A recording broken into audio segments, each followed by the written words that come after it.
नमस्ते बच्चों। तो नेक्स्ट जो टॉपिक है वो है गमीट फॉर्मेशन। देखिए गैमेट्स जो होते हैं ना वो दो टाइप्स के होते हैं, एक फीमेल गमीट्स और एक मेल गमीट्स। मेल गमीट्स यानी जो स्पर्म वगैरह होता है उसको हम मेल गमीट्स बोलते हैं, और ओवम या फिर एग से फीमेल में उसको हम फीमेल गमीट बोलते हैं।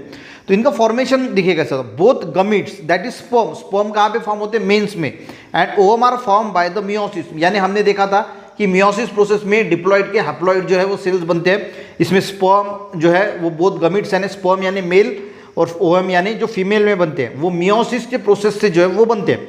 Sperm are produced in testis of man. Man के जो टेस्टिस है, हमने प्रीवियस वीडियो में भी ये देखा था कि जो टेस्टिस है वहाँ पे जो है men from the beginning of maturity puberty till death. यानी ये कब बनते हैं?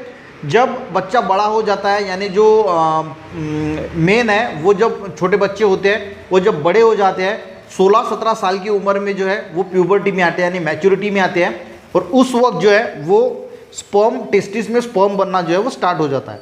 However in case of woman, woman में क्या होता है? देखिए at the time of birth, जब भी छोटी बच्ची जो है वो जन्म लेती है, at that time there are 2 to 4 million immature oocytes, oocytes यानी एक cells in the ovary of female foetus. यानी ओरी में जो है वो जब भी वुमन का जन्म होता है यानी छोटी बच्ची का जन्म होता है तो उसके ओरीज में 2 to 4 मिलियन जो है वो oocytes इमैच्योर होते हैं। वो मैच्योर नहीं होते, वो इमैच्योर oocytes वो पहले से ही जो है वो प्रेजेंट होते हैं। And oocytes mature and release from the ovary from the month and from the beginning of maturity. जब फीमेल जो है जो मैच्योरिटी में आती है उस वक्त जो है वो एक जो है वो मैच्योर होते हैं और हर महीने जो है वो निकलना स्टार्ट होते हैं। तो oocytes मैच्योर होते हैं एंड रिलीज फ्रॉम द ओरी एवरी मंथ। यानी जब वो oocytes मैच्योर होते हैं उस वक्त वो हर महीने में रिलीज होना। जब हमने ह्यूमन फीमेल रिप्रोडक्टिव सिस्टम देखी उसमें देखा कि oocytes कैसे निकलते हैं। oocytes मैच्योर होते हैं एंड रिलीज फ्रॉम द ओरी every month from the beginning of maturity. यानी फीमेल जब मैच्योर हो जाती है तब वो ओरी से oocytes निकलना स्टार्ट हो जाते हैं। At the age of menopause, menopause यानी जब हम बोलते हैं ना कि जो लड़कियों में पीरियड जो आते हैं वो स्टॉप हो जाते हैं, उसको मेनोपॉज बोला जाता है। अप्रॉक्सीमेटली 45 ईयर ऑफ एज, यानी 45 के ईयर में जो है वो स्टॉप हो जाते हैं। ऐसा कभी फिक्स नहीं है, अप्रॉक्सीमेट उसके 2-4 साल पहले आगे वो स्टॉप हो जाते हैं। Menopause is the stoppage of function of female reproductive system. Menopause का मतलब क्या होता है? फीमेल रिप्रोडक्टिव सिस्टम जो है वो स्टॉप हो जाती है, यानी उसके बाद जो है वो फीमेल जो है वो बर्थ नहीं कर सकती, नए बच्चों को जन्म नहीं दे सकती। ठीक है। At the age of about 45 to 50 years secretion of female hormones controlling function of female reproductive system either stop.